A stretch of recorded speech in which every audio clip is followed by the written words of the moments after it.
Jacob. C'est Jésus que nous adorons, que Dieu que nous élevons. Celui qui a souffert pour nous, c'est Jésus.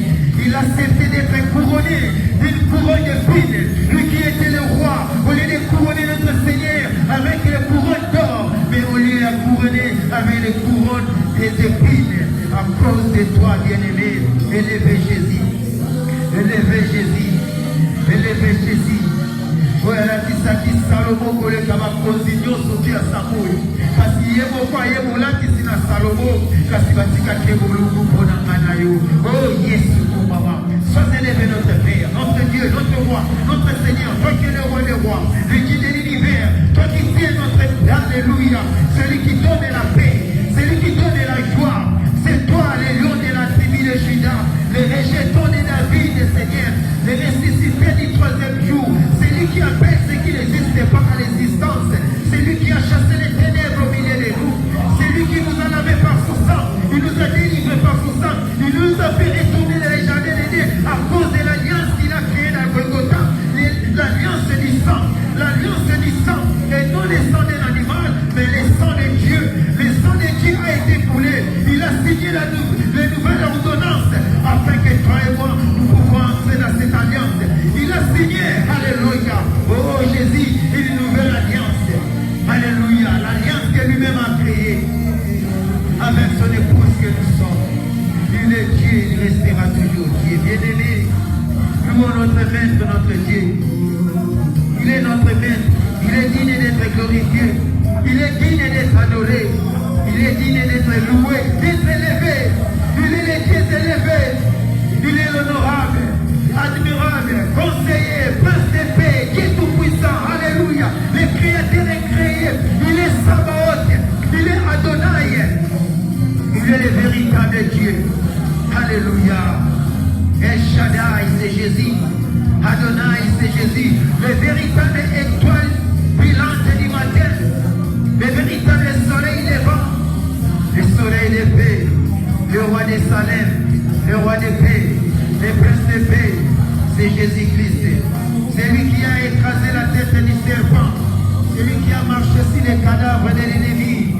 C'est lui qui a renversé les gaines du diable. C'est lui qui tient les clés de mort et les séjours de mort entre ses mains.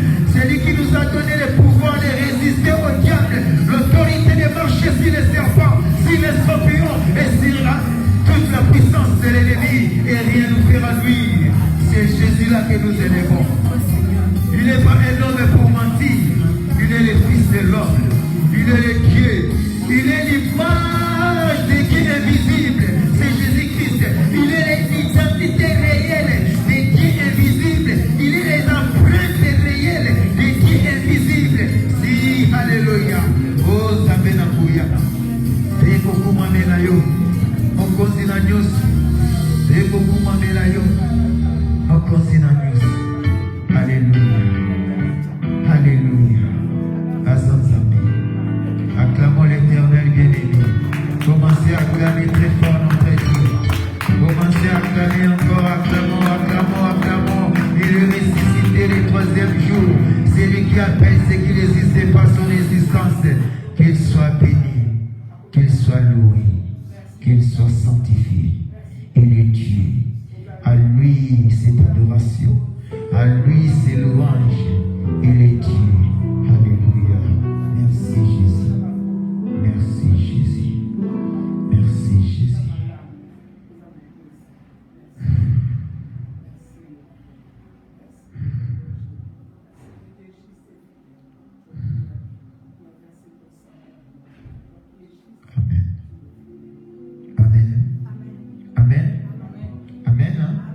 Laisse que le Seigneur Dieu vous bénisse. Soyez les bienvenus dans la maison de l'Éternel, de votre Père. C'est votre propre maison. Vous n'êtes pas les invités, mais vous êtes les enfants légitimes de la maison.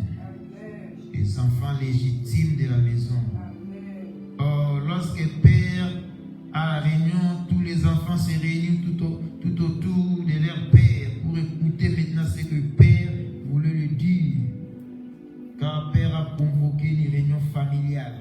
Alors nous sommes obligés de répondre à cette invitation que notre Père veut. Notre tirez les oreilles sur ce temps que nous vivons. Le temps est méchant, le temps est très très dangereux.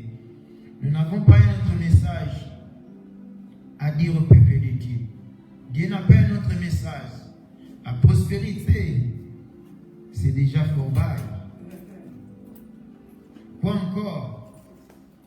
Le mariage, c'est déjà fort bail. Quoi encore? La richesse, c'est déjà fort bail. Dieu nous a déjà donné, il nous a déjà insisté, parlé sur ça. Maintenant, le Seigneur a vu que le temps est proche. Il faut encore réveiller encore ses enfants. Voilà ce que je vous avais dit auparavant. Et maintenant, ce temps-là que je vous avais prévenu, que j'avais prédit, maintenant ce temps est proche, mes enfants. Marchons ceci, fais ceci, pour que vous puissiez hériter le royaume des cieux. C'est ça le message que l'Éternel voulait nous dire. Par l'exhortation, nous allons lire rapidement 3 portions des Écritures. Nous allons commencer dans 1 Corinthiens 5. 1 Corinthiens 5, premier verset. Et puis nous allons sauter directement, aller à l'Apocalypse. Tenons-nous tous nos armes à la main. Que chacun tient son arme. Ça, c'est une arme. Le diable a peur de ça.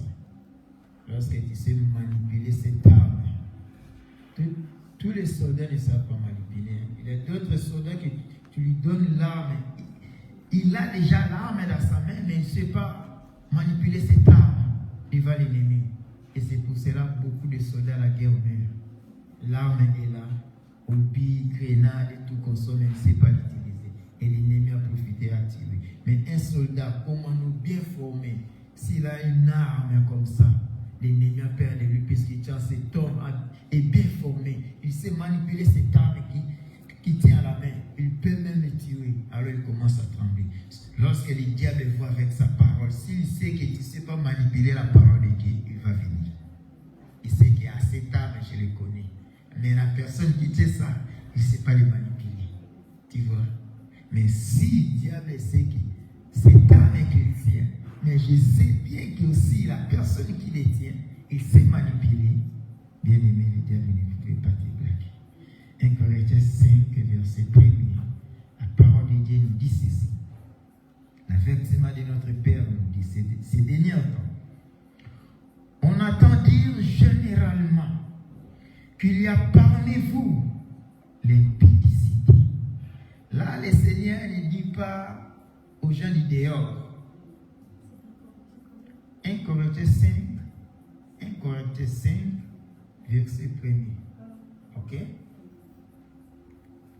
Dieu dit, on entend dire généralement qu'il y a parmi vous l'impudicité.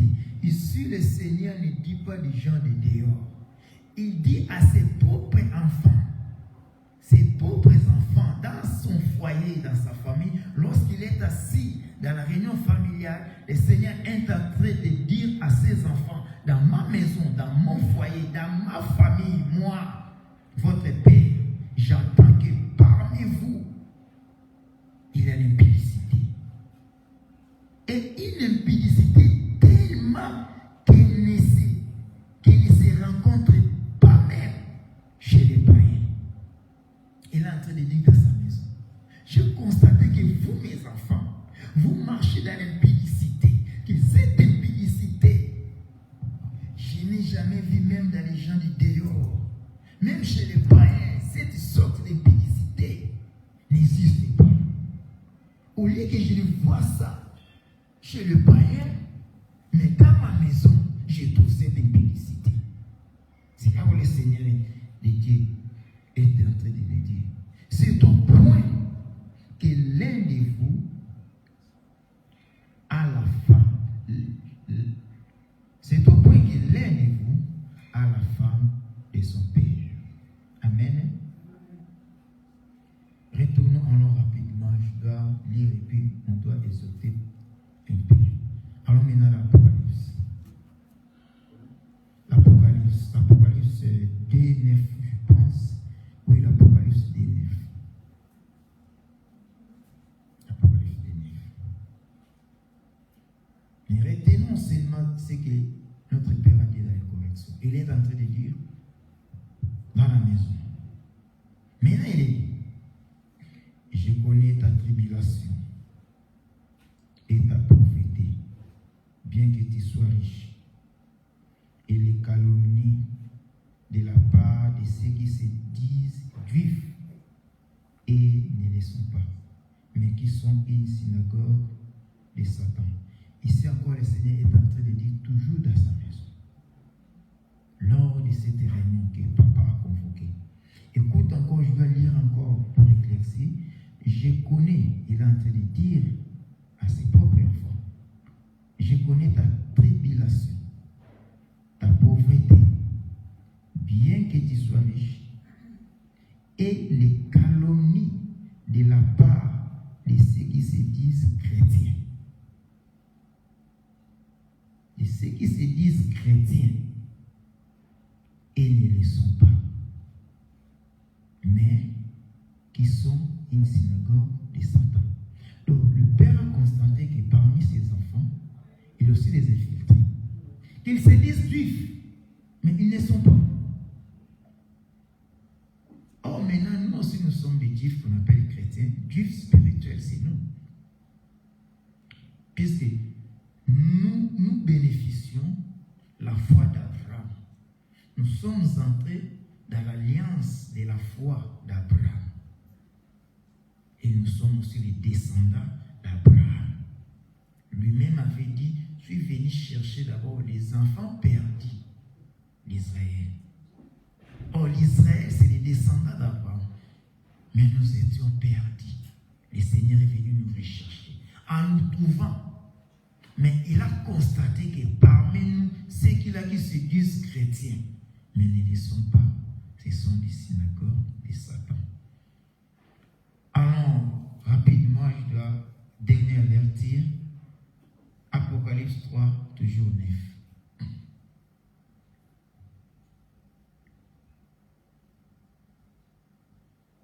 Alors, oui, voici.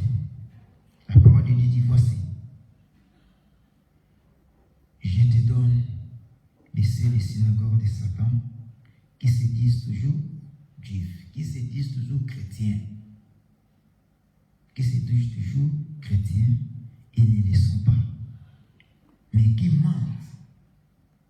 Voici, je les ferai venir, se prosterner à tes pieds et connaître que je t'ai aimé. Le Seigneur est en train de dire toujours dans sa maison. Il y a des ceux-là qui se disent des juifs. Actuellement, ce sont des chrétiens.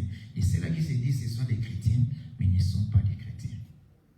Ce sont eux-là qui servent les synagogues, ces temples de Satan. Le temple de Satan, vous allez les reconnaître par des symboles. Nous, il n'y a qu'un seul symbole qu'on peut reconnaître.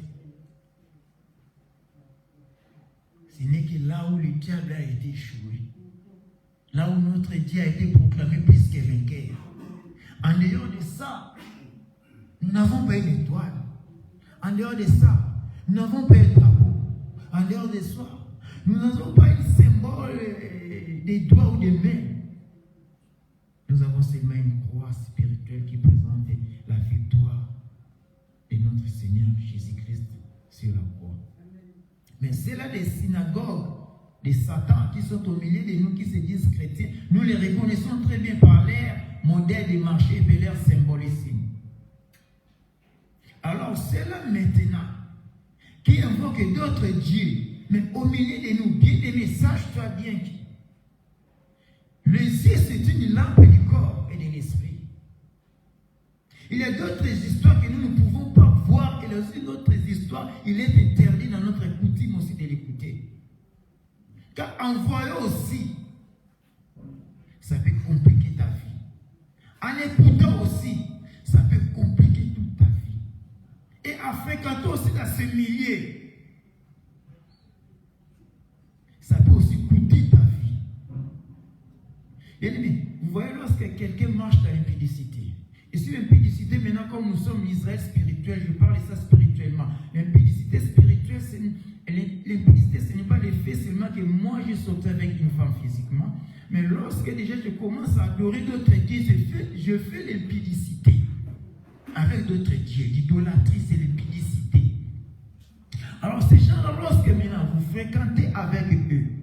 Vous embrassez comme des frères les gens du dehors. C'est pour cela qu'Israël est interdit d'épouser d'autres femmes ailleurs. Et les femmes d'Israël aussi est interdit d'épouser d'autres hommes ailleurs. À cause de cela. Parce qu'en fréquentant dans ces milieux, sache-toi que l'impudicité appelle blocage dans tous les domaines. En fréquentant avec ces hommes-là, en les acclamant, les appréciant et en les donnant la main, ça peut influencer même ta vie. C'est pour cela que Dieu a jugé bon de faire tourner Israël pendant 40 ans dans le désert, afin que cette mentalité qu'ils avaient eue en Égypte puisse quitter, pour qu'ils puissent entrer avec une nouvelle mentalité dans les pays où Dieu les a promis. C'est à cause de ça. En principe, ils devaient faire 3 jours de marche et arriver. Mais pourquoi ils ont fait 40 ans? Parce qu'ils voulaient seulement que la mentalité, la race là, puisse être éliminée. Puisque ça peut infecter leur vie. Celui qui marche dans l'impudicité spirituelle, son blocage peut t'influencer. Et tu vois même ta finance aussi peut être freinée. Puisque le milieu à laquelle tu fréquentes, tu es contaminé.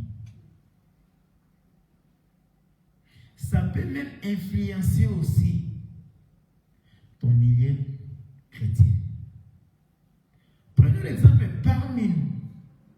Si une sœur, un frère qui ne craint pas l'Éternel, lui croyait que seulement ça peut influencer sa vie, mais ça peut influencer la vie d'une toute une communauté que nous sommes. Si Dieu peut faire entrer au milieu de nous, c'est lui qui sera la fenêtre, ou miroir, ou porte d'entrée. C'est à cette personne-là que les diables peuvent entrer et faire ces opérations. Si peut-être on a besoin, la tête de l'église puisse tomber, même pasteur marche dans la sanctification, mais toi l'intercesseur, toi modérateur, toi prédicateur, si tu marches toujours dans l'impudicité, sache-toi que le diable peut entrer dans ta vie et la vie des pasteurs est en danger. Même si le pasteur marche dans l'impudicité, toi sers, tu crains l'Éternel, mais le diable déjà a une porte d'entrée, le peut entrer à travers ton pasteur pour que tu puisses tomber. Et voici maintenant que c'est pour cela qu'il avait interdit que l'Israël puisse se marier avec les gens du dehors. Maintenant, nous avons constaté que les gens du dehors, maintenant, ils sont au milieu de nous. Et ils appellent aussi, ce sont des juifs, ce sont des chrétiens. Or, la parole dit, ne sont pas des juifs. Ce sont ceux-là qui servent les synagogues de Satan.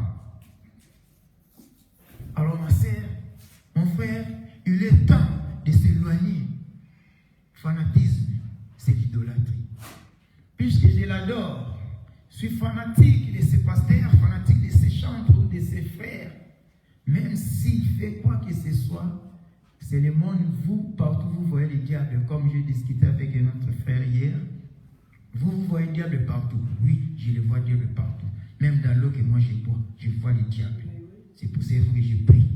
Pour que l'eau soit sanctifiée, je bois. S'il cherche, il ne me voit pas. Il peut entrer même dans l'habit que moi je porte. Même dans les chaussures. Même dans ce que moi j'utilise. Il peut entrer lorsque je vois une communication seulement visuelle. Diable peut m'utiliser. C'est pour cela, notre Père a dit, faisons gaffe et regardez d'autres histoires. Faisons gaffe d'écouter aussi d'autres chansons. Priez aussi pour notre frère qui met la musique. Il faut qu'il soit rempli du Saint-Esprit. Sinon, le diable peut lui ramasser, peut l'utiliser.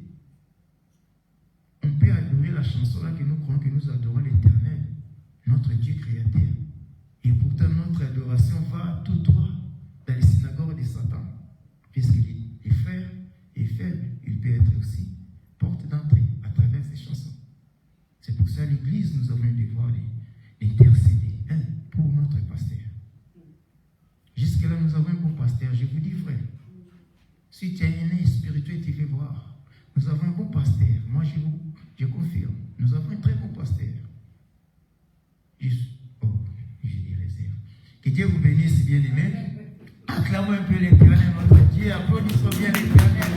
Acclamons très, très, très fort l'éternel.